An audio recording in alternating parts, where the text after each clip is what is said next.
Thanks for joining us today for this labor and employment webinar. This is a bit of a departure from our typical presentations. For one, you'll notice that rather than two of us, you've got nearly the entire Bracewell labor team today. So no concerns about getting bored of any one of us droning on. But the key difference is that this webinar aims to answer specific questions employers seem to be asking in light of the current pandemic. Employers are facing really an unprecedented situation where they are having to make decisions about workplace matters and employee relations with very little historical framework on which to base these decisions. Fortunately, in some areas, we are getting some guidance as the days go on from agencies such as the EEOC, the Department of Labor, OSHA, the CDC. But for some issues, there will be little straightforward guidance, and employers will have to make determinations based on what they believe is best practice given their industry, nature of work, and what we know about the state of the applicable laws and regulations. And we're here to help you walk through those questions. And thank you very much for submitting all of your questions. We received many and have consolidated them by theme. We will do our best to respect your time, but if we go over, we fully understand your need to drop off the line at the top of the hour. So now let's go ahead and get into the questions. I'll kick things off with a more broad-based but commonly asked question as employers look towards opening back up for business. What practical steps can an employer take when employees return to the office? Now, I think that the first thing for an employer to do is to consider their working environment, their office space, and the nature of the employee's work, and think about how it can implement policies to help keep employees as safe as practicable. The General Duty Clause of the OSHA Act requires employers to provide a workplace free from recognized hazards likely to cause death or serious physical harm. For this reason, employers do need to take some enhanced safety measures for the time being. Some of these measures were put into place before the lockdowns, such as hand washing reminders and available sanitizer. But others are things that have developed more recently as we have learned more about how to keep the public safe, such as mask wearing policies. So here are some suggestions to consider. As your workforce returns to the office, put up signs throughout the office reminding employees to remain 6 feet apart from one another where possible. You might consider rearranging your office space to set up desks 6 feet apart if possible. Consider moving your employees into currently unused office space. This might mean shifting employees who are typically out in a common area into an actual office space if you have them available. You should remind employees that you are implementing a policy requiring the use of phones and video conferencing for meetings, even where participants are in the office. This may be a tough habit for people to break, but it's something that should certainly be encouraged. You should inform your employees they should avoid sharing office supplies like pens, staplers, files, phones. This is actually something OSHA specifically suggests. Employers should consider plastic shields for any employees who frequently come into contact with members of the public or even a lot of your own employees, such as your receptionist. You also want to put up signs in the restroom and kitchen areas and any other applicable common areas that remind people to wash their hands frequently and thoroughly. You're going to want to consider your elevator protocol. Depending on the size of your elevators, consider how many people should be permitted to ride in them at one time and make sure you put signs up to that effect. Many employers are considering a mandatory mask policy in common spaces for at least a certain period of time, but I'll leave that one to Bob Nichols to explain in more detail. Employers are considering temperature checks, which Caroline Melo will address later in our presentation. Employers should maintain restrictions on work-related travel, keeping it only limited to essential travel. And employers should consider whether there are options for enhanced filtration in the office. You also are going to want to consider whether it would be practical and feasible for some employees to work alternative schedules. Again, we've got some specific guidance from OSHA on that, stating employers should explore whether they can establish policies and practices such as flexible work sites, telecommuting, and flexible work hours, staggered shifts to increase the physical distance among employees and between employees. They've suggested considering a phased reentry as we return to work. And lastly, you might want to work with your landlord if you rent office space to ensure regular cleaning of office spaces and building common areas, and ask questions about what other tenants are doing, particularly where they interact with your employees. As we all return to work, it's going to be important that you're not ignoring employees with symptoms, and also don't ignore employee concerns. You also don't want to implement policies you have no intention of enforcing. Everything that you implement, you should really consider, how are we going to mandate this and how are we going to keep up with this?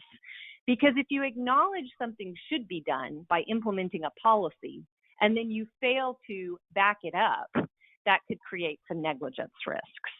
And that's what a lot of these considerations will come down to. Has the employer done what it can do to keep its employees safe from the perspective of negligence? So you'll want to continue to keep an eye on the guidance that's coming out from CDC and OSHA. We're hoping that maybe we can get some better, more direct guidelines. But for now, those are the types of things that employers should consider. Now, Amber, I will go ahead and pass the baton to you. Thank you, Becky. The next question. If an employee simply does not feel comfortable returning to the office, can the employer force that employee to use PTO? You may have employees, for example, who have underlying medical conditions or mental health conditions that make the employee uncomfortable returning to work, or employees who live with family members who have heightened susceptibility to a serious case of COVID-19. The first question to ask is whether the employee is due pay under a paid leave law or ordinance. For example, you may be covered by the Families First Act, which provides for paid sick leave for employees who have been advised by a healthcare provider to self-quarantine due to concerns related to COVID-19. You may need to ask that employee for more information to determine whether he or she is covered by this provision, such as for a doctor's certification. If covered, the employee will receive pay up to a statutory cap. Under the Act, you cannot require that employee to use paid time off, either before using the Act's paid leave benefits or at the same time to supplement the Act's benefits if the statutory cap renders their pay below the employee's regular compensation. Using PTO in that instance is up to the employee and their choice. Similarly, for you employers operating in jurisdictions with paid sick leave ordinances, you will also need to confirm whether the employee's specific need for leave qualifies for paid sick leave under those ordinances. Remember, for you Texas employers, the paid sick leave ordinances enacted in Austin, San Antonio, and Dallas are each enjoined at this time. If there is an applicable paid sick leave ordinance, be sure that you are complying with its requirements, which could simply mean allowing the employee to use his or her paid time off. If the employee does not qualify for paid leave under one of these laws or ordinances, then generally, employers may require use of PTO for leave taken for these reasons. First, carefully review the language of your PTO policy to be sure that there are no provisions that would prevent application in this instance. Similarly, be sure you are complying with the terms of your PTO policy with respect to matters such as increments in which PTO must be used. In requiring the use of PTO, one of the most important aspects is to be consistent. Do not put yourself in the position where some employees are required to use PTO and others are not, and you are not able to explain the difference. Be sure your managers are communicating with your human resources team regarding employee absences. We have had clients who have determined at this time not to require use of PTO. You can certainly amend your policy for a temporary period to allow employees to choose whether to use PTO or not be paid during their absence. Do not lose sight of the practical aspects of how your decision on PTO will be implemented. If you require PTO use, employees may use all PTO now, early in the year, and be left without PTO for the fall when they may desire to use it. Be upfront that additional PTO will not be granted. Conversely, if you do not require PTO use, but instead allow employees to be away from work without pay, then employees will not be using their PTO at this time and will use it in a more condensed period, which could heighten issues of several employees wanting to take PTO at the same time. For our next question, I turn to my colleague Bob to address providing masks. Thank you, Amber. As many of you know, on April 3, we had a momentous decision by the CDC where they required face coverings, where they recommended face coverings for persons who could not maintain social distance 6 feet or more. And following that April 3 advisory, many employers who still were maintaining operations began requiring their employees to wear, if not conventional surgical masks, then at least homemade face coverings. The question has arisen, where do we stand on face coverings and face masks as we begin to reopen? First of all, before we talk about the issue you see on your screen, which is cost, let's talk a little bit about the basics of face coverings. First of all, typical masks are not intended to prevent the wearer from becoming infected. They also don't block germs from the wearer. What they do is they block water droplets to some limited extent, and therefore they protect people that the wearer encounters. Also, the most appropriate types of masks are multi-layered masks that include a water-resistant layer that absorbs those water droplets. And when you have employees, as the CDC has suggested, using simple face coverings, bear in mind they're not as effective as a conventional surgical mask that is multi-layered, but they provide some limited protection in terms of water droplets being spread by the wearer. Some states and cities, both before and some after the April 3 CDC recommendation, began requiring that persons in public or persons not working alone but with others wear masks or face coverings. And these requirements vary widely. These are, in addition to numerous cities, these requirements exist in the states of Connecticut, Hawaii, Maryland, New Jersey, New York, Pennsylvania, and Rhode Island, just to name a few jurisdictions. Also, as I indicated, some employers, out of a sense of prudence and safety on their own, require employees in many instances now to wear masks or face coverings. The question's arisen, is a face covering or mask personal protective equipment for OSHA purposes? OSHA has not provided a definitive answer. There is certainly an argument that under the applicable standard 1910-132 of the OSHA regulations, that a face covering is, as we say, PPE. And the key is a whole series of duties arise for an employer if something is PPE. First of all, in response to the question you see on the screen, employers have to pay for PPE. So there's an argument to be made face coverings are PPE, therefore a prudent employer provides PPE. If you're going to require employees in a workplace to have face coverings or masks, ideally you should provide those face coverings or masks, and ideally you should provide at least a disposable face mask that are designed with multi-layers to protect against the spread of water droplets. The cost is de minimis for most employers, and you should be providing it. And you're arguably violating OSHA if you make employees wear face coverings and you make them pay for it.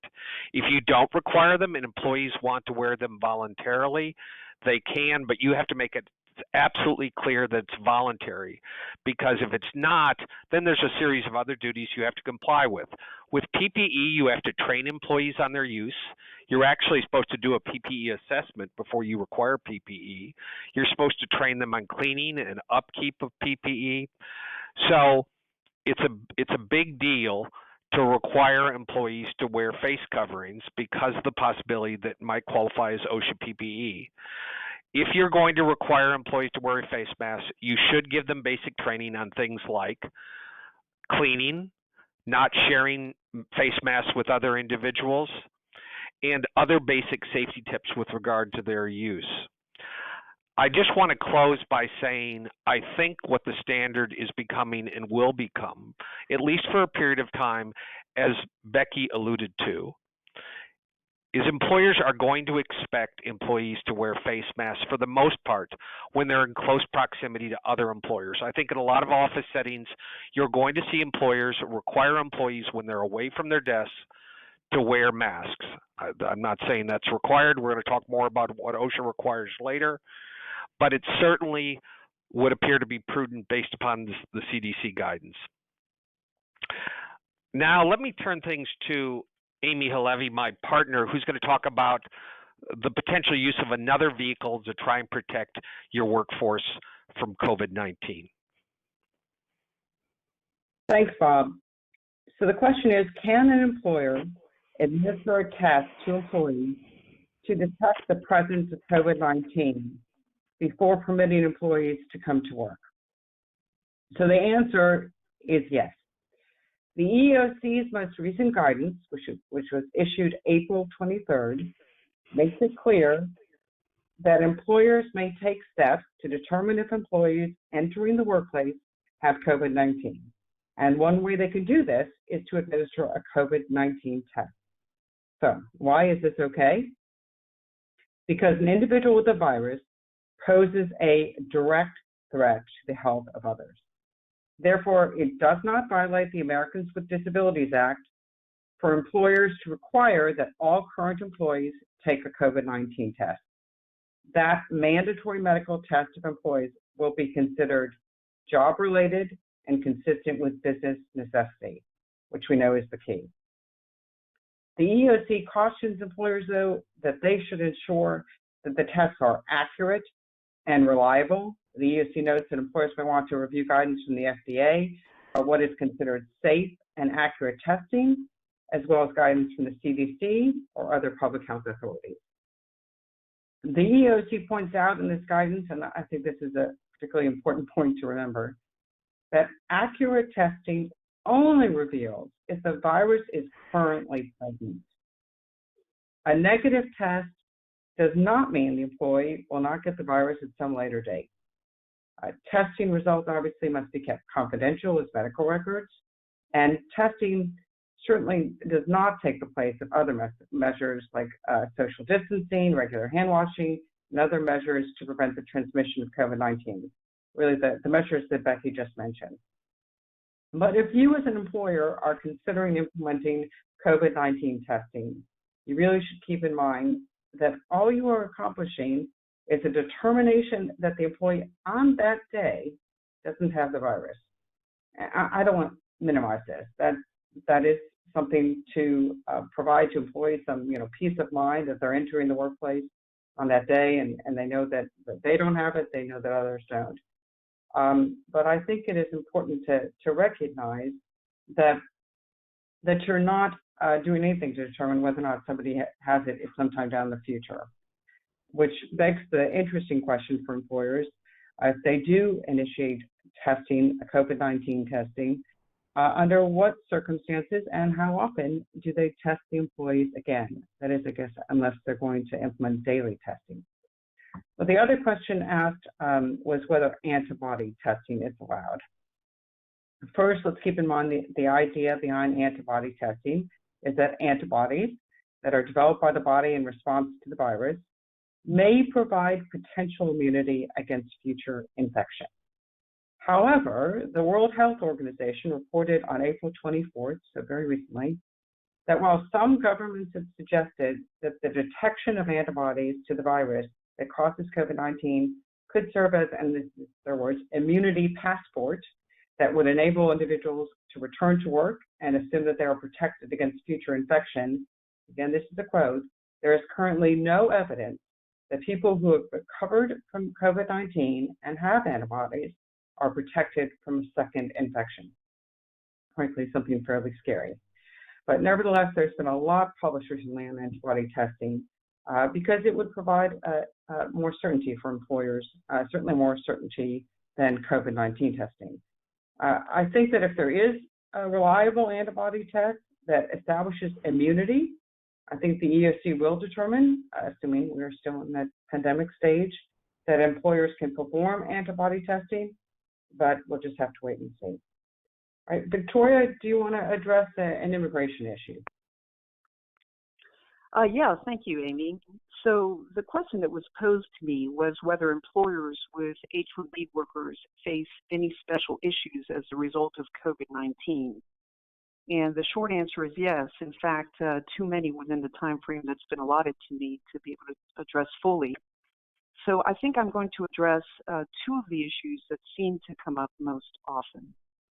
Now, as you know, the novel coronavirus, which causes COVID-19, has forced many employers to either shut down their businesses for the past month or at least modify their businesses somewhat in an effort to flatten the curve.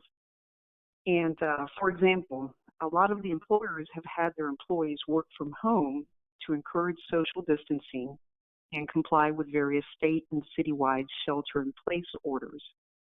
And even though it appears that businesses may begin to reopen in May, we do face a potential of around 2 of the diseases coming fall or winter, which may require employers to place their employees in remote work sites or work from home again. We could also see it to varying degrees through the rest of this summer. That poses enough of a challenge for employers who don't have H-1B workers, but for those who do have H-1B workers, they have to do so, in other words, place their employees in remote work sites in a way that nevertheless remains compliant with government regulations governing both notice requirements and what constitutes an eligible work site. Now, you have to remember that the H-1B program is jointly administered by the USCIS and the Department of Labor. Department of Labor regulations require that when an employer files an H-1B petition, that petition include a labor condition application, otherwise known as an LCA. That LCA has to be certified by the Department of Labor, and it has to certify the location where the individual is going to work and also certify the wage that's going to be paid, but more about the wage later. So with regard to the work location, you have to keep in mind that this is a key requirement of the Department of Labor. The reason that the LCA exists is to make sure that H-1B workers are paid at or above the prevailing wage and also the same wage as other employees doing their job. And the second purpose of it is to give notice to other U.S. citizens who are working at that work site that the employer has hired an H-1B worker. So posting requirements and notice requirements are very important. Now, if the H-1B worker is placed at a remote work site, whether it's their home or another work location as a result of COVID-19, that's an unanticipated work site that was not contemplated or listed in the labor condition application that was filed as part of the H-1B. This means that the employer now has an obligation to either post the original LCA at the employee's new work site, which could be the employee's home, for 10 business days, or if the employee is working in an area that's outside of the area of original intended employment, which is usually the metropolitan statistical area, then they have to amend the LCA and post the amended LCA at the employee's work site. Now, you would have thought that as a result of COVID-19, the Department of Labor would have relaxed the posting requirements somewhat, because it was totally unanticipated and most of the employees were working remotely from their home. But instead of eliminating the requirement to post at the new remote work site, what they did was relax the requirements somewhat. On the 20th of March, the Department of Labor issued guidance that said that while employers still had to post the LCA at the new work site for 10 consecutive days, they had 30 days to do so. So what is the lesson learned for employers going forward as we navigate through COVID-19?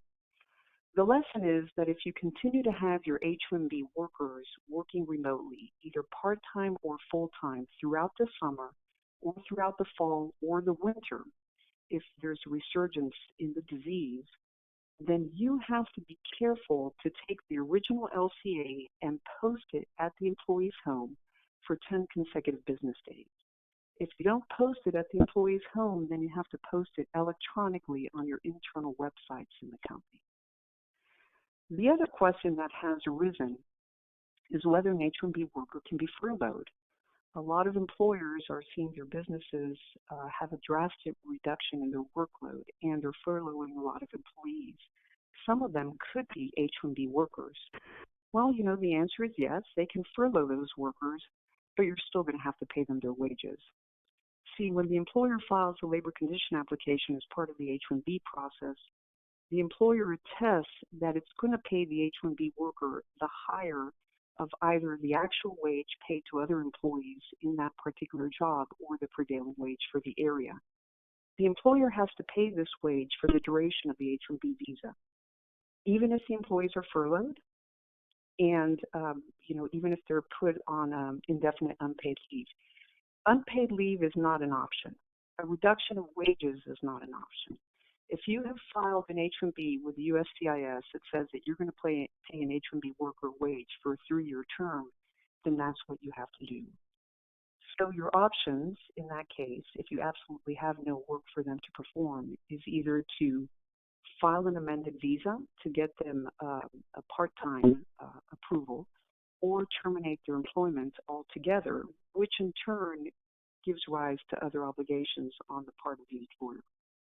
Now, I've really only touched the tip of the iceberg in terms of issues.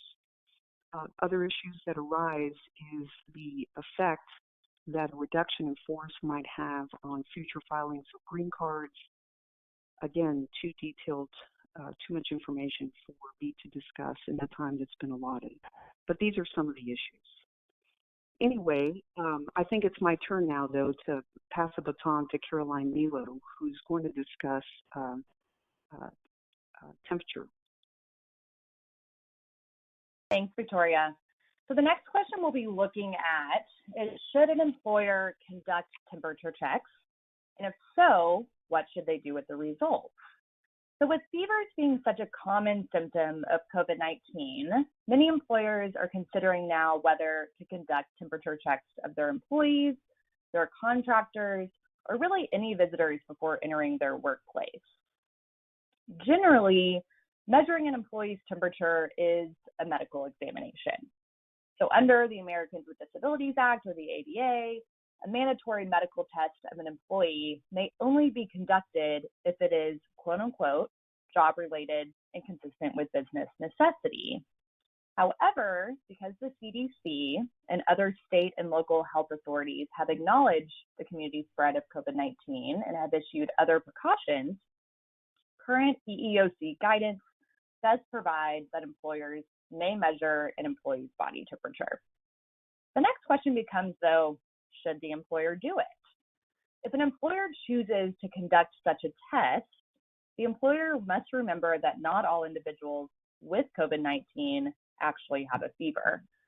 So testing for a fever will only eliminate some cases of COVID-19 from entering the workplace. In many cases, this may be worth it. But employers must still ensure that when they're conducting these tests that they are complying with the law, for instance, the ADA, when taking an employee's temperature. The EEOC has also provided that employers may keep a quote-unquote log of the results. but employers must ensure to keep such information confidential. This confidential information, specifically the person's temperature, can only be shared with certain key officials within the company on a need-to-know basis. The result of an employee's temperature test is medical information and may be stored with other non-COVID related medical information that must be kept apart from an employee's personnel file. Employers also need to keep in mind, though, that an employee's actual temperature, that actual number, or the result of that test is not the only information that needs to be protected. Employers should work as hard as possible to provide a place where this test can be conducted in private, and so that other employees are not aware of when such an employee is denied access to the workplace. For example, if employees are, forming a line when they arrive at work, let's hope they're 6 feet apart in this line, and they see a person at the front of the line, get their temperature taken, get denied access, they're turned around or they're taken to an isolation area, or they leave the work site, that employee's medical information was just exposed. People are now aware that they have a temperature. So while we know that privacy is, not physically feasible at all job sites, it depends on the layout of the building, of the workplace, employers must work to implement these privacy measures as much as possible. Additionally, when implementing such temperature taking policies, employers must also remember that social distancing practices and enhanced safety measures need to be observed, such as placing markers for employees waiting in line to be tested or providing proper PPE to the screener. Next, we'll be hearing from our partner, Jay Aldis.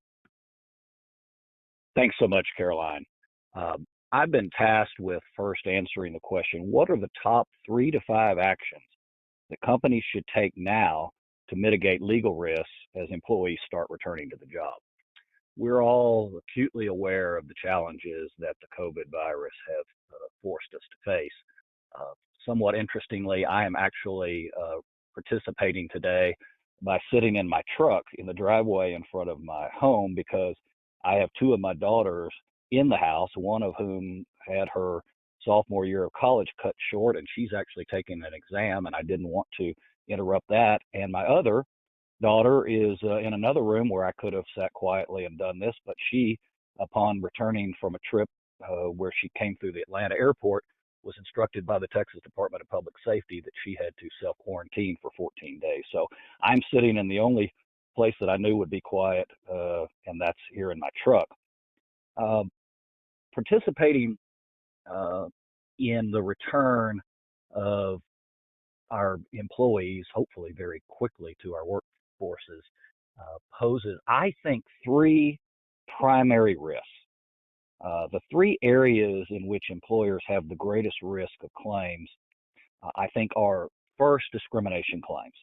As Amber Dodds has already explained, employers must be certain that their personal time off rules are being applied consistently, or they face the specter of claims that they have inconsistently applied those personal time off rules and could face allegations of race, gender, or age discrimination claims. The second category of discrimination claims I fear we'll be facing are from older workers, because there is a thought, and really an altruistic one, but one that could cause liability, that those employees 65 or older should not return to the workplace out of fear that they are at a greater risk of contracting the COVID virus. Yet, the EEOC has made very clear in guidance that they issued last month that would constitute a cognizable claim of age discrimination under the ADEA. So obviously we want to not go down that path. And the third category of discrimination claims, I think, is an ADA claim, a discrimination claim based on an employee's disability. Although the EEOC has relaxed many of the ADA safeguards because of the virus, it has also said that ADA claims exist if private information is unduly published. So we as employers want to make certain we don't disseminate the names or medical information with respect to any of our employees other than on a strictly need-to-know basis. Another category, and I would like to think in modern America this would not be an issue, yet the CDC has indicated that they have concern that because you've probably heard the terminology used on social media, this is the Chinese virus or the China virus. There's a concern on the part of the CDC that that could result in discrimination against persons of Asian descent in the workplace. And obviously we want to make our employees aware that they're not to engage in any such use of the terminology in the workplace. In addition to discrimination claims, I believe the second category of significant risk for employers as their workers return to the workplace is a series of retaliation claims. Remember that the FFCRA amended the FMLA to provide a number of additional protections to employees that didn't previously exist, one of which is an anti-retaliation clause that says that employers can't discharge or discipline any employee who lawfully takes paid sick leave or expanded family care medical leave under the FFCRA, or who files a complaint or institutes a proceeding related to the FFCRA. So we want to make certain that we do not violate that anti-retaliation provision of the Act. Second form of retaliation that could arise, and I suspect Bob Nichols will cover this in more detail as he speaks later in our session, but employers also can't retaliate against anyone who files a complaint with OSHA that their employer hasn't done enough to establish a sufficiently safe workplace. We've already seen dozens of these OSHA complaints filed, and I shudder to think how many more will be submitted when people start going back to work in waves. As tempting as it may be for an employer want to take action against someone who makes a complaint to OSHA that they don't think is viable, given that the employer is doing everything in their power to restore a safe workplace, they must make their employees aware of the fact that they cannot give in to that temptation to retaliate against someone for submitting a complaint to OSHA. So we've talked about discrimination claims and retaliation claims being risky. I think actually the most grave risk to employers as their folks come back to the workplace relates to not having a safe workplace. What statutes would give rise to that sort of claim or cause of action? Well, there are two primarily that are implicated. One is workers' compensation and the other is OSHA. We typically think of workers' comp claims as injury claims, yet our statutes are very clear.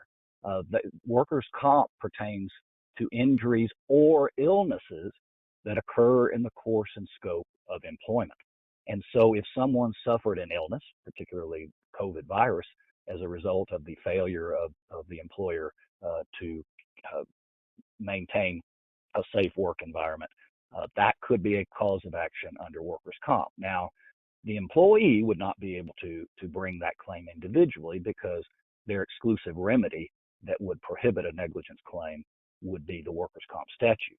But heaven forbid an employee return, contract the virus and actually die, then there's an exception to that workers' comp rule that permits the estate of the employee to bring a claim of wrongful death due to the gross negligence of the employer. So obviously under workers' comp, we don't want to ever have a situation where we could be accused of having engaged in gross negligence. OSHA also has provisions that are implicated, particularly the general duty clause.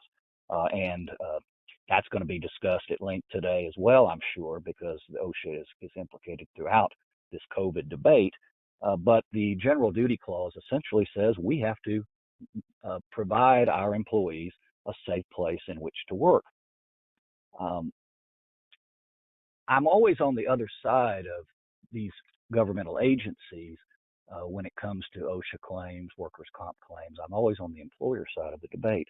But I must admit that our agencies have provided a great deal of very helpful information and materials pertaining to these safe workplace issues.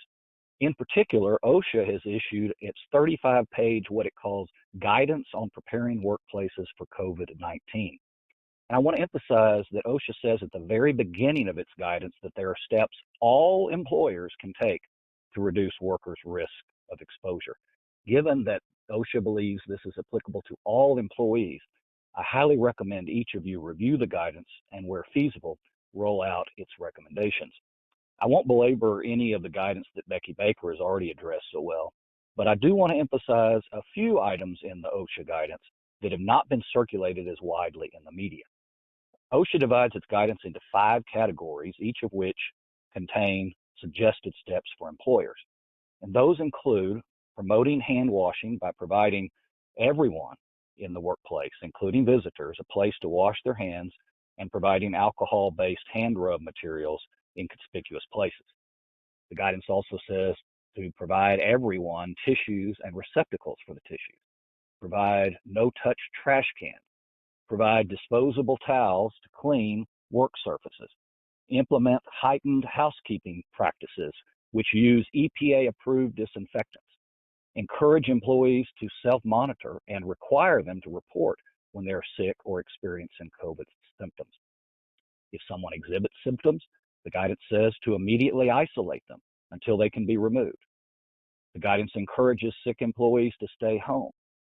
It indicates that employers should communicate with other companies that provide temporary workers at their facilities that they too must encourage their sick workers to stay home.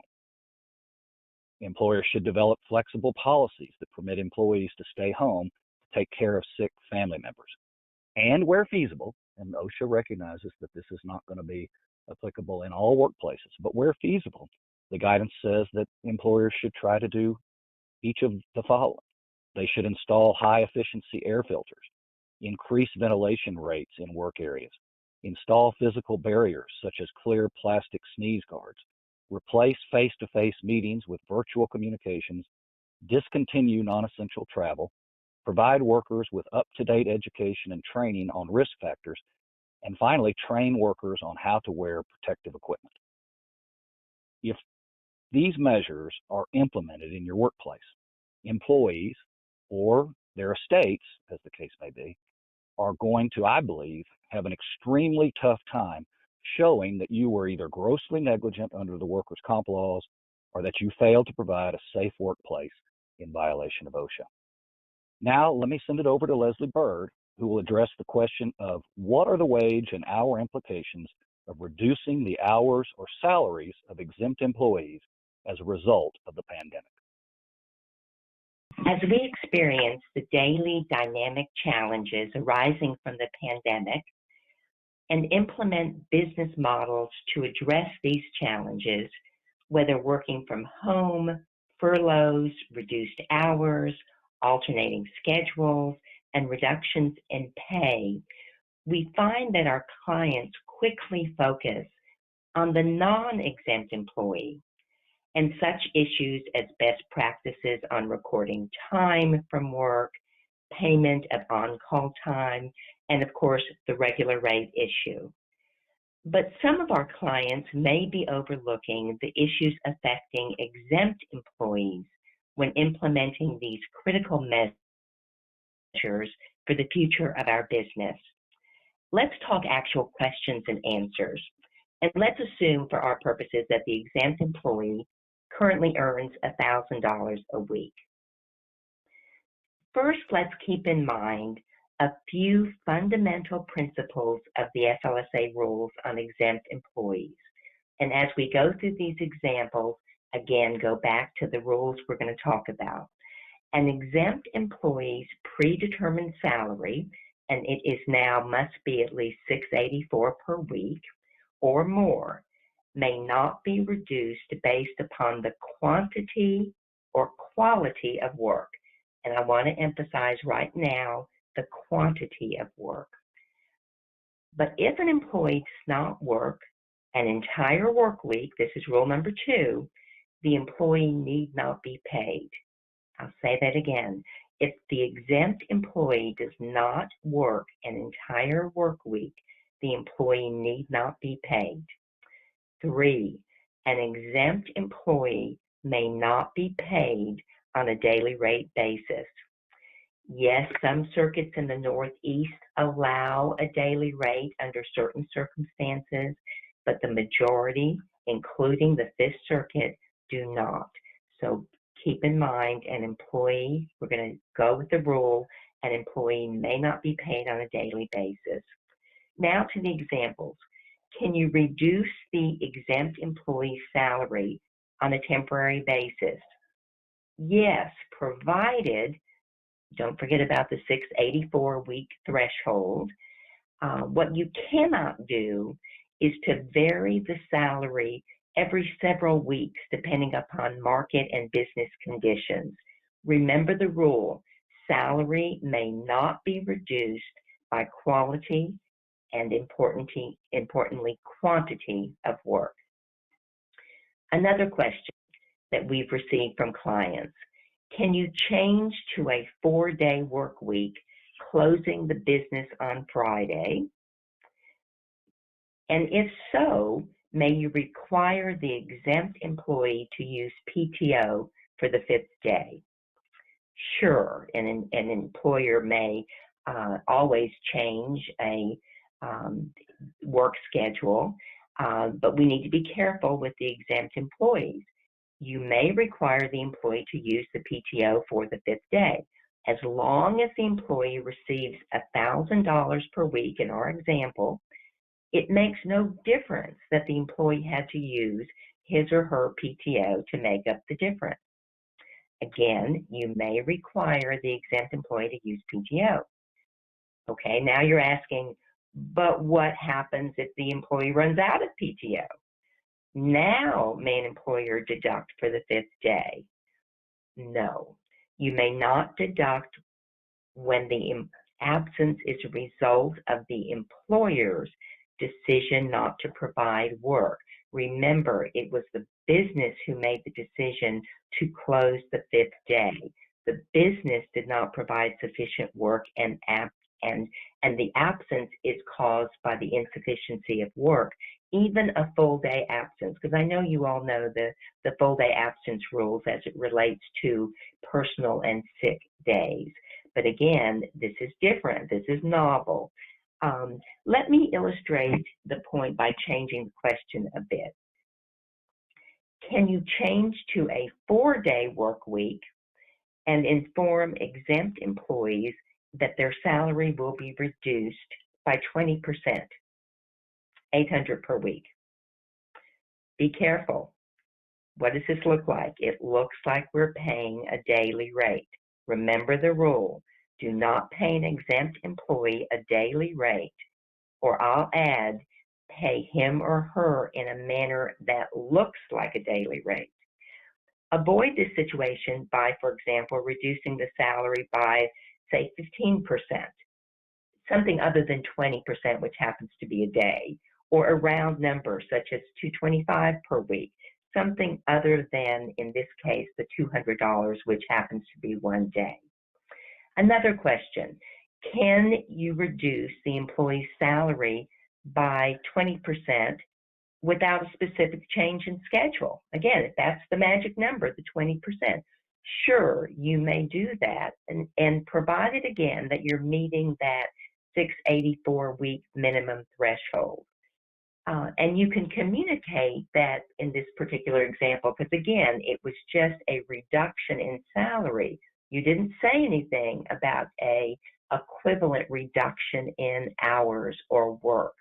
So in this particular case, you could, for example, communicate that you can certainly try to work with employees to provide more flexibility in view of the reduction in salary. Another question, can you implement an alternating work schedule where an exempt employee works 1 work week and is paid $1,000 a week and is off the following week without pay? Yes, you're not required to pay for the week in which the employee performs no work. Remember that fundamental rule. No work for an entire week, no pay. What is the exempt employee what if they actually do some work And for example, on that week that they're off, as we know, exempt employees are dedicated. They're answering a few emails, phone calls during the off week. Is that a problem? Yes, it's a problem. Communication is key in all of these situations. Be sure to say no work. If you're not going to be paying for that second week, they cannot do any work. And if this isn't practical, you need to deal with the real facts. And for example, you might ask the employee to let you know if they are working during that second week. Or again, it may just not be a practical situation. And that leads me to an alternative. Some of you may have considered, we've had some questions from clients, can you change the classification of an exempt employee to non-exempt during a temporary period, say the next 3 months? And when the market improves, you intend to change the employee back to exempt status. Is that problematic? You certainly may do it, but be careful and realistic. Is the exempt employee really going to record all of his or her hours? Are they going to work productively if they are no longer exempt employees? So you need to be practical when you're looking at these alternatives. And I will emphasize again that communication is really key in making these changes, particularly for the exempt employees. Now back to Becky, who is going to talk about childcare issues as they relate to the pandemic. Thanks, Leslie. Certainly an issue that's facing many employers as businesses are able to reopen and offices are able to have employees come back to work is the fact that many schools and daycares remain closed. And we really haven't been given an idea of how long this could last through the summer, possibly even into the fall. And so what should an employer do if an employee cannot return to the office because of childcare responsibilities? Will that employee be entitled to paid leave under the Families First Coronavirus Response Act? And obviously the first question an employer needs to ask to answer that is, am I covered by the FFCRA? And as we know, the FFCRA only applies to employers with fewer than 500 employees. So in a moment, I'll talk about employers who are not covered, but let's start with what the FFCRA provides employees in the context of childcare needs. There are two different types of benefits that potentially could apply, the 2 weeks of paid sick time, and then an additional 10 weeks of paid FMLA.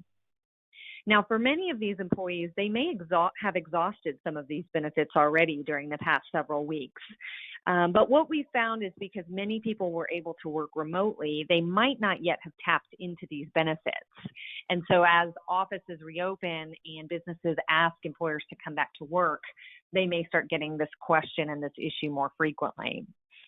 So under the FFCRA, an employee qualifies for paid sick time if the employee is unable to work or unable to telework due to a need for leave because the employee is caring for a child whose school or place of care is closed or their child care provider is unavailable for reasons related to COVID. This is the same application under the extended FMLA as well. So employees taking this type of leave are entitled to pay at 2/3 of their regular rate, up to $200 per day and $12,000 in the aggregate over that 12-week period. So what should you analyze if you've got an employee coming to you saying they need to stay home for childcare reasons? The first thing to consider is what are they saying is the reason? Is it that a place of care is closed or a child care provider is unavailable? And the Department of Labor's temporary rule regarding the FFCRA has made it clear that a place of care means any physical location in which care is provided for the employee's child while the employee works for the employer.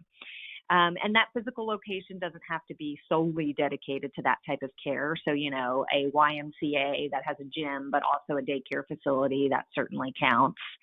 And they've provided examples of daycare facilities include preschools, before and after school care programs, schools, homes, summer camps, summer enrichment programs, and respite care programs. So that was an important question is, if an employee typically sends their child to summer camp while the school year is over, does that count as a place of care for purposes of FFCRA leave? And the answer is yes. So if typically an employee would send their child to the YMCA summer camp and the YMCA is closed this year, then that would be a reason that they might need to take FFCRA leave. Also, the term childcare provider is a provider who receives compensation for providing childcare services on a regular basis. That can be center-based childcare provider, a group home childcare provider, a family childcare provider, or any other licensed childcare provider. But the rule also says that the eligible childcare provider doesn't need to be compensated or licensed if that person is a family member or a friend, such as a neighbor who regularly cares for the employee's child. So if you are going to try to apply these leave benefits strictly and really make your employee demonstrate the child care provider that's unavailable, make note that it doesn't necessarily have to be a compensated or licensed child care provider. One other consideration is employers that have employees with older children, teenage children. It's interesting that the Department of Labor's temporary rule did not address children over the age of 14, but the IRS did. And the interplay between the Department of Labor and the IRS here is that the Department of Labor has said that employers need to follow the IRS guidelines regarding forms, instructions, documents that employees need to provide and employers need to compile in order to apply for a tax credit under the FFCRA. And so the IRS has said that for children over the age of 14, the employee must include a statement that special circumstances exist that require the employee to provide care and they are unable to work or telework as a result. So you may keep that in mind if you're getting employee requests and their children are over the age of 14. So what about employers who are not covered by the FFCRA or employers whose employees have already exhausted their FFCRA leave benefits? Again, we are getting, guidance from places like the CDC to encourage employer flexibility there. You also want to first consider whether there's an applicable state or local law that applies. But if it doesn't, you want to try to give your workers greater freedom of when and where to fulfill their job responsibilities. If the employees have been working from home successfully over the past few weeks, you might want to consider whether remote work for an extended period of time might continue to work until the child care facilities reopen. But you also really want to work with your employees and ask them about, look, what arrangements might work if we do allow you to work remotely sometime or stay home sometime? Would it be possible for it not to be a 5 days a week, Monday through Friday, 8 to 5 situation where you can't come to work? Could you switch off with another potential child care provider?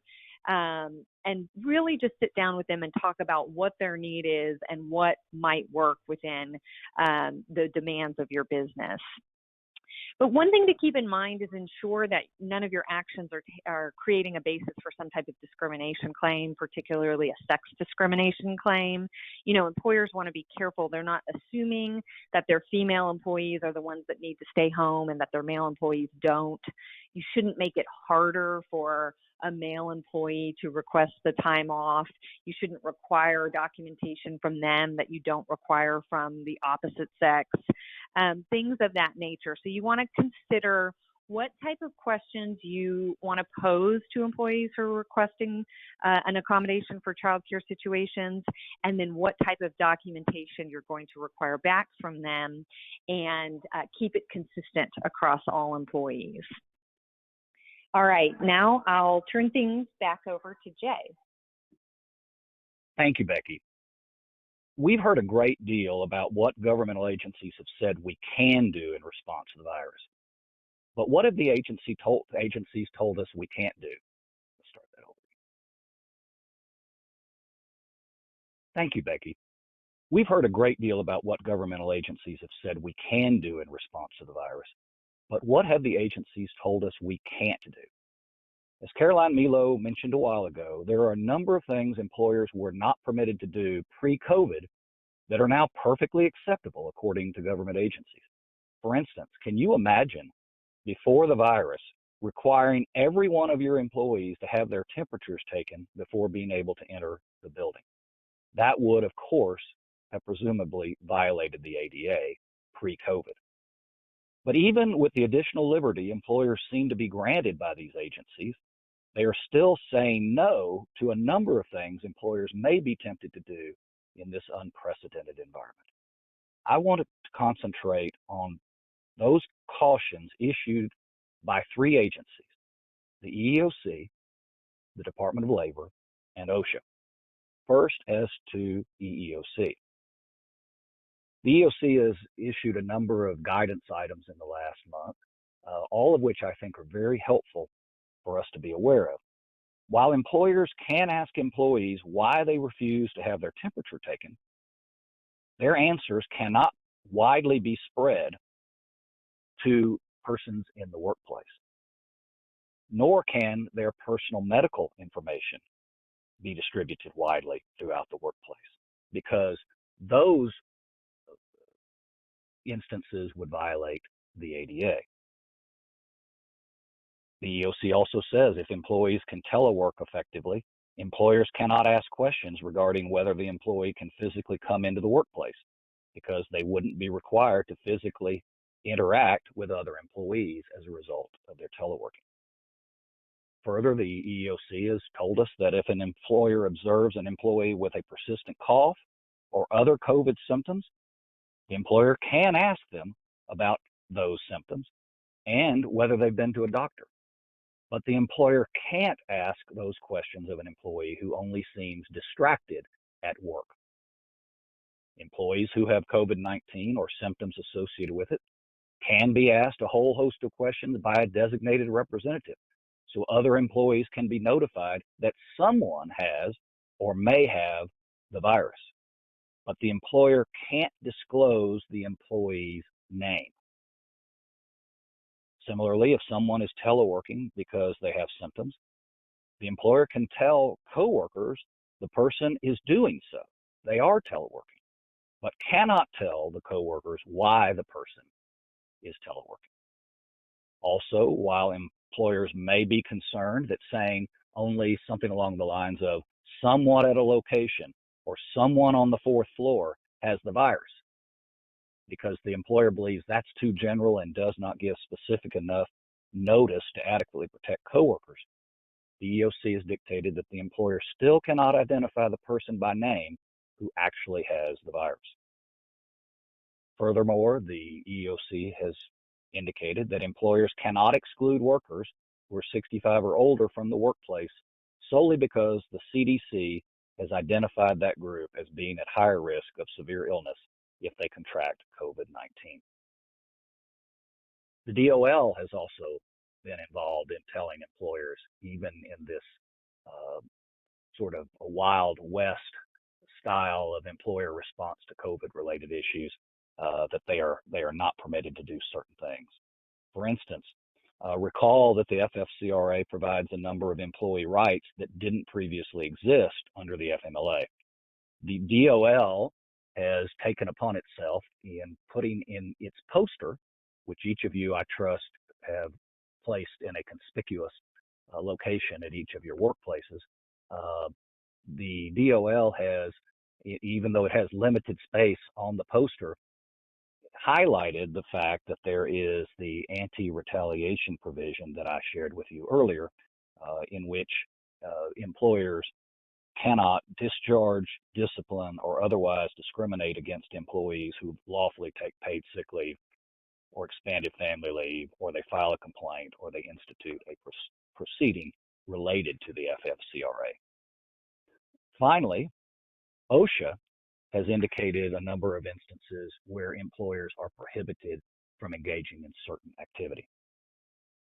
Under OSHA, the employer must still provide a safe workplace under the General Duty Clause.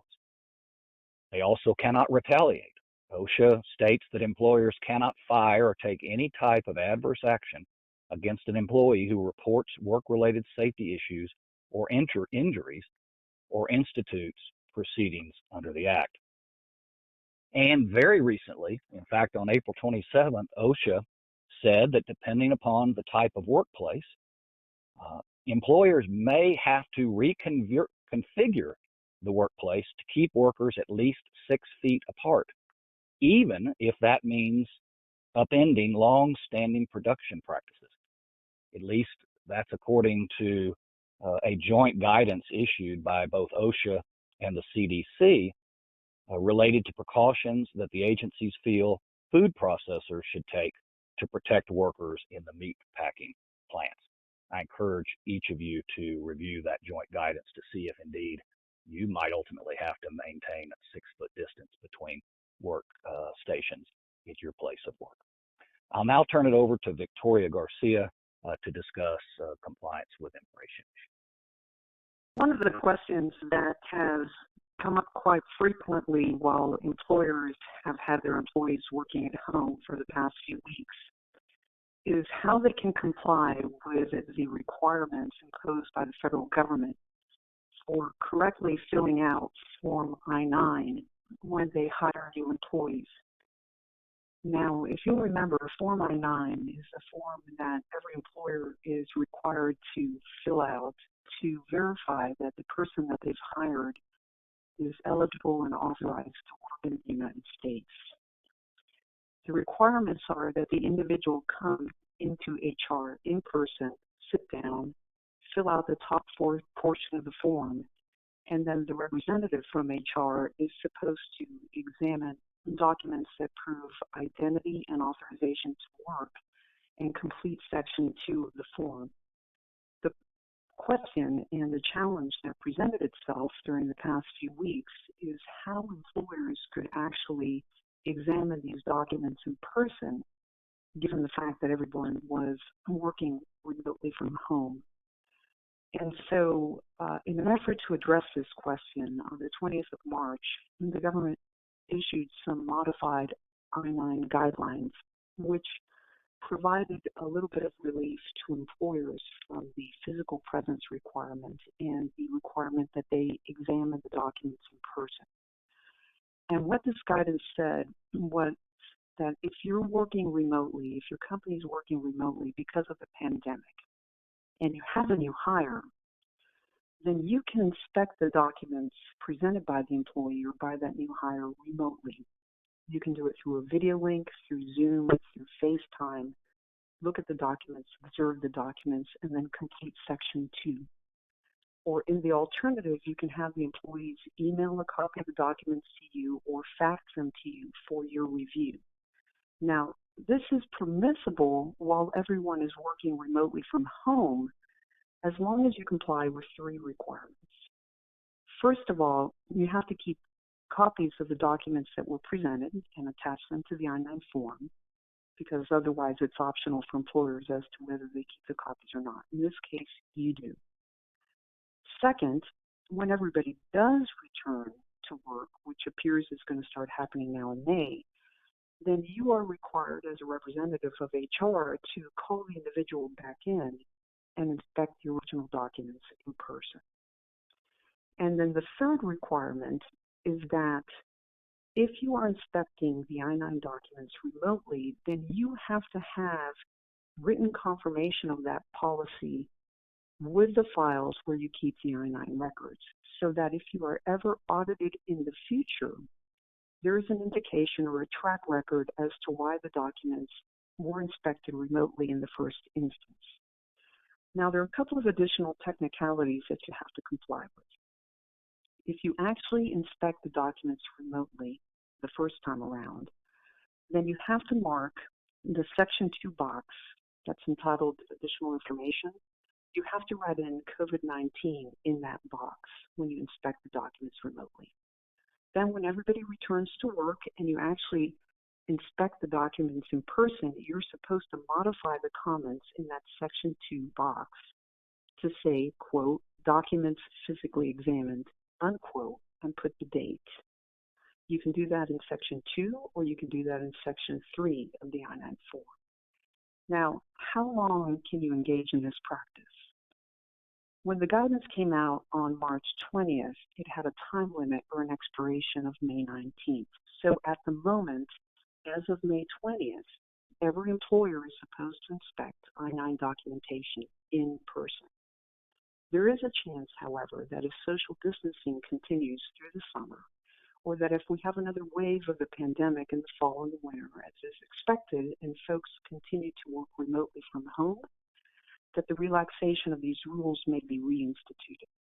But for the moment, the cutoff is May 19th, and at that point, the documents will need to be inspected in person. And so I'm going to pass the baton to Amy Halevy. Amy, it's all you. Thanks, Victoria. The answer to the question of whether or not an employer can require an employee who's 65 years or older to stay home from work because the employee is at high risk of having a more serious case of COVID-19 is no. If we had any doubt of how the EEOC would respond to this question, the EEOC gave us the answer when it conducted a webinar on March 27th. And the transcript actually of that webinar is available on the website. But the EEOC said no, that it would be a violation of the Age Discrimination in Employment Act. The ADEA, as we know, prohibits employment discrimination against workers 40 years old or older. The EEOC said that barring older workers, in this case, employees 65 years old or older, from working on site, or even requiring them to work from home when the office is open, would be considered discrimination. So employers, we know, cannot have a rule that prohibits employees, older employees, from working at the office or working on site. While we certainly appreciate the EEOC's decisive answer, the tough practical issue here is really that many employers, many businesses are starting to reopen or think about reopening, and they're trying to come up with a plan that allows employees to safely return to work. And as part of that, many employers are really struggling with how to handle their older workers. Certainly, the population of adults 65 and older, along with those with underlying medical conditions, are the most vulnerable, no question. The CDC reports that 8 out of 10 deaths reported in the United States have been adults 65 years and older. And the government groups that are giving us direction during this pandemic have not ignored those numbers. We've had some guidance from the White House, state and local governments, suggesting really that older workers should be treated differently. The White House guidelines for opening up America again state in the employer section that employers should, and I quote, strongly consider special accommodations for personnel who are members of a vulnerable population. Likewise, for Texas employers, Governor Abbott's order states that people over the age of 65 are strongly encouraged to stay at home as much as possible. Okay, so what is the best practical way for employers to address this issue without running afoul of the ADEA? At least one possible approach is to ask employees who are returning to work whether there is any reason why they are unable to return to work, or if there's some reason they feel uncomfortable returning to work on site. And the hope is that that question will start the dialogue, the voluntary dialogue. And if an employee then approaches the employer and asks to continue working from home because he's concerned about returning to work based solely on his age, the employer is going to need to evaluate that situation. I would probably lean toward letting the employee continue at least for some designated period of time working from home, but it will depend on what the employer's needs are. If the employer needs that employee to be at the work site, absent some other issue, like an underlying medical issue that will need accommodation, the employer can require the employee to return to work on site. And that is assuming that the older worker is not being treated less favorably than similarly situated younger workers. But if the employer does not permit that employee's request to work from home, the older worker, that's okay, but the employer should certainly consider the other types of measures that will minimize the risk to the employees. And really all the practical steps that Becky mentioned in the beginning of this webinar will be particularly important for the older workers. Right. Bob, do you want to take the next question? Yes, Amy, absolutely. So let's consider the following. An employee returning to the office believes that the company has taken inadequate steps to protect that individual and other employees from COVID-19. Can that employee file a complaint with OSHA? And might OSHA actually fine your company as a result of that complaint?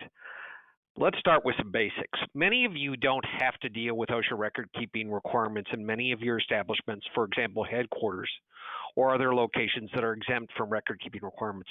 And employers sometimes think that means we're not covered by OSHA. Well, virtually every private sector employer is covered by OSHA. And just because you don't have to keep records at a particular establishment doesn't mean you're not covered by the Occupational Safety and Health Act of 1970. You generally are, and you can face citations and fines if you don't take reasonable steps to provide a safe work environment for your employees and comply with specific OSHA standards. So with that understood, let's talk a little bit about how an OSHA complaint could occur and how it would unfold. We need to consider the basic structure of the Occupational Safety and Health Act. As many of you know, there's what's called a general duty clause, Section 5A1 of the Act, which generally requires employers to provide a workplace free from recognized hazards that create the potential for serious injury or death in the workplace. And then there's Section 5A2, which allows OSHA, the agency, to promulgate specific standards. And they, as many of you know, they have gone to town on promulgating specific standards since the law was passed in 1970. And but strangely enough, most of your concerns with regard to an OSHA violation and a potential OSHA fine center on the general duty clause, because while they've issued many, many specific standards, OSHA has not issued standards dealing with COVID-19, not binding notice and comment regulations. Those we'll talk about. They've issued lots of guidance. So what could happen if an employee makes a complaint to OSHA? OSHA could potentially investigate, and if they feel like you haven't taken reasonable steps to protect your workforce from COVID-19, they could fine you and fine you substantial amounts of money. Now, I'm going to tell you, practically speaking, if you take the kinds of reasonable steps that my colleagues have described today, and like Becky talked about at the beginning, the chances of that happening, a general duty clause citation, are very, very remote. Those employers who might be cited by OSHA are going to be what I've referred to Amy Halevy as the low-hanging fruit. Those employers who take a dismissive view of COVID-19 concerns. So if you want to be free of serious worries about OSHA citations, have a vigorous, written, and enforced program for providing a workplace that is generally consistent with CDC and OSHA guidance on COVID-19 mitigation. So let's talk practically what probably would happen. Based upon April 13 interim enforcement response plan documentation issued by OSHA, unless you're in a high-risk industry like healthcare, if an employee complains about you, and by the way, there have been hundreds of complaints around the country to OSHA about COVID-19. We've handled a number of them. We've got lots of firsthand experience. I can tell you they're a serious matter. And so if an employee makes a complaint and you're not in a high-risk industry, what you're likely to get is a letter from OSHA that some of you have seen in other contexts before, where they give you a few days to write a response and explain why the hazard reported in the OSHA letter is not a significant concern, or if it is, how you have abated that concern. And again, hundreds of those letters are going out, and we've had a number of clients who face those. Thankfully, none of them have faced any negative consequences from OSHA. Also, all of them had good programs for preventing COVID-19 transmission in the workplace. So you want to have a good, solid program to prevent COVID transmission in the workplace, and you want to have it documented, and you want to train employees on it. Let me share with you another OSHA concern about OSHA complaints and liability, which might even be greater. Many of you know that there is an OSHA anti-retaliation provision found in Section 11C of the law.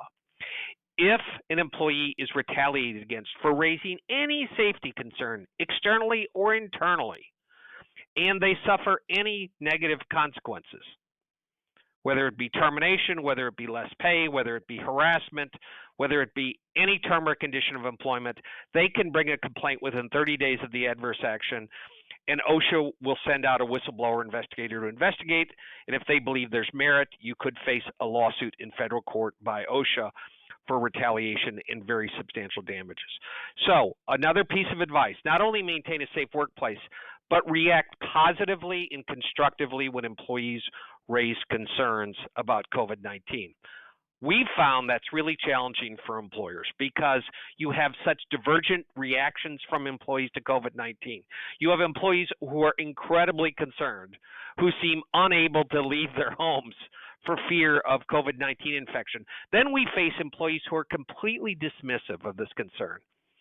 And so you've got your hands full, but you cannot take a dismissive view of employees who raise COVID-19 concerns. You need to act constructively. By the way, a couple of closing points. Bear in mind that in terms of maintaining a safe workplace, OSHA has promulgated guidance for a number of industries. Just this week, the meat packing and meat processing industry that received OSHA guidance. There's been OSHA guidance to the construction industry, to the package delivery industry, to the retail businesses. So check and see if there's specific OSHA COVID-19 guidance for your business. If there's not, this is basically the structure OSHA takes in terms of what they expect of you. They say on their website, again and again in their guidance, we want you to do what the CDC tells you to do. So if you want to avoid OSHA trouble, pull that CDC guidance for what employers are supposed to be doing with respect to their workers and follow it. Maintain social distancing. Consider requiring masks when employees are exposed to other workers. Require hand washing. Provide ample hand washing facilities. Consider increased cleaning with your cleaning contractor. Require employees to regularly clean their areas. Avoid employees sharing equipment, etc. Send sick employees home promptly. Do those things and document those efforts, and you're not going to have difficulties with OSHA. Now, let me turn things to my Bracewell colleague, Jordan Kindred, to talk about the very unfortunate circumstance where you have an employee or you suspect an employee may actually have contracted COVID-19. Jordan? Thanks, Bob. So again, the question is, what steps, if any, should be taken if you learn or suspect that another employee may have COVID-19? First and foremost, employers should have a reporting policy or protocol in place, so that way employees have a designated point of contact for all concerns relating to health and safety. The policy should educate employees on the symptoms of COVID-19 and encourage them to report health and safety concerns. The designated point of contact under an employer's policy should keep employees' identity and medical information private. Ideally, this should be handled by designated individuals within the company who are trained to handle sensitive information, such as human resources professionals. OSHA has also recommended employers inform and encourage employees to self-monitor for signs and symptoms of COVID-19. Policies should generally focus on self-reporting rather than reporting third parties who appear symptomatic. If an employee believes a coworker may have COVID-19, the policy should recommend the employee encourage their coworker to stay home and to contact a medical professional to discuss their symptoms and any possible exposure they may have had. An employer's response options are broader when an employee self-reports, as opposed to receiving a report from a coworker or another third party. But employees should not be prohibited from reporting to the appropriate point of contact if they believe a coworker may have COVID-19. If an employee self-reports their belief that they themselves may have COVID-19, the company should treat the situation as if the suspected case is confirmed. the employee should be sent home, and the employer should talk with the employee about self-isolating, seeking medical advice, and other employees they may have had contact with. In particular, the employee should be asked to identify any individuals with whom they have worked in close proximity, generally within 6 feet, for a prolonged period of time during the 48-hour period before they began experiencing symptoms. If the report pertains to another employee as opposed to a self-report, the employer should use its discretion in following up on that report. If an employer wants to follow up and ask a particular employee health-related questions or to have his or her temperature taken, in accordance with the ADA, it's best to have a reasonable belief that this particular person might have COVID-19. In following up with the employee, the employer may inquire about symptoms associated with COVID-19. These types of questions are permissible as long as the symptoms being inquired about are linked to COVID-19. Additionally, if the relevant employee has been absent from work and the employer suspects for a medical reason, the employer may ask why the employee has been absent from work. On a final note, there is no obligation for an employer to report either a suspected or confirmed case of COVID-19 to the CDC. Rather, the healthcare provider that receives confirmation of a positive test will be deemed a mandatory reporter, and they will be the ones to handle that responsibility. And with that, I'll turn things back over to Leslie Byrd. My colleague Bob Nichols addressed many of the issues involving masks in the workplace: who pays, best practices, OSHA and CDC guidance. I want to build on the great background that Bob has provided by answering a very limited question. Let's assume that an employer implements a reasonable, effective, legally compliant policy requiring employees to wear masks in certain settings at work. The final question today: what if an employee refuses to wear the mask in the circumstances required in the policy? If the employee refuses based upon his or her preferences, comfort, opinions on effectiveness, then the employer certainly may enforce its policy. Again, we're assuming a legally compliant policy. But what if the employee claims that he or she is unable to wear a mask in the situations required in the policy because of a medical condition? Then ADA reasonable accommodation issues are certainly raised. If the employee is a disabled individual, which we know is broadly defined, and the employee requests not to wear the mask on this basis, then you know the ADA drill. The employer must engage in an interactive dialogue with the employee to determine whether a reasonable accommodation may be available to enable the employee to continue to perform the essential duties of his or her position, and that is key, continue to perform the essential functions of the position. May an employer require documentation of the medical need and the reasonable accommodation requested? Yes, with a caveat in normal times, but bear in mind that the health community, as we know, is overburdened and employees may have difficulty in obtaining the documentation, so we need to be realistic and practical. But the key is to follow, again, I'm emphasizing the ADA reasonable accommodation analysis. You know, is the reasonable accommodation an undue hardship? Will the result of non-compliance cause a direct threat of harm to others? This is a real question.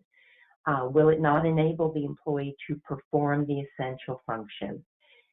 Bear in mind that we're not required to accept the accommodation requested.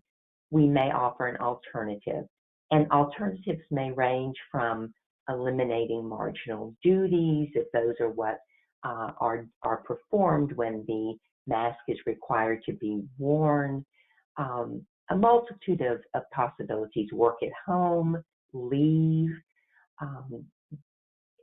Those are the types of accommodations that are discussed during this interactive dialogue.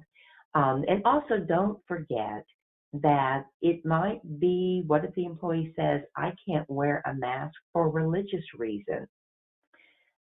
We know that under Title VII, there is an undue hardship requirement, a reasonable accommodation requirement, where an employee is basically asserting that they cannot follow a particular policy due to a religious belief. We also know that religious belief is viewed broadly. The undue hardship accommodation, the requirement is not as significant as the ADA, but it is something to be aware of. So what's really important is that we do look at the situations where an employee is refusing to wear a mask and seek to determine whether it's really a philosophical or comfort issue, or whether in fact we need to go through and typically it will be the ADA interactive dialogue to determine whether or not there are some accommodations that we can make. With that, we conclude and we say thank you for joining us today. Stay safe and be well.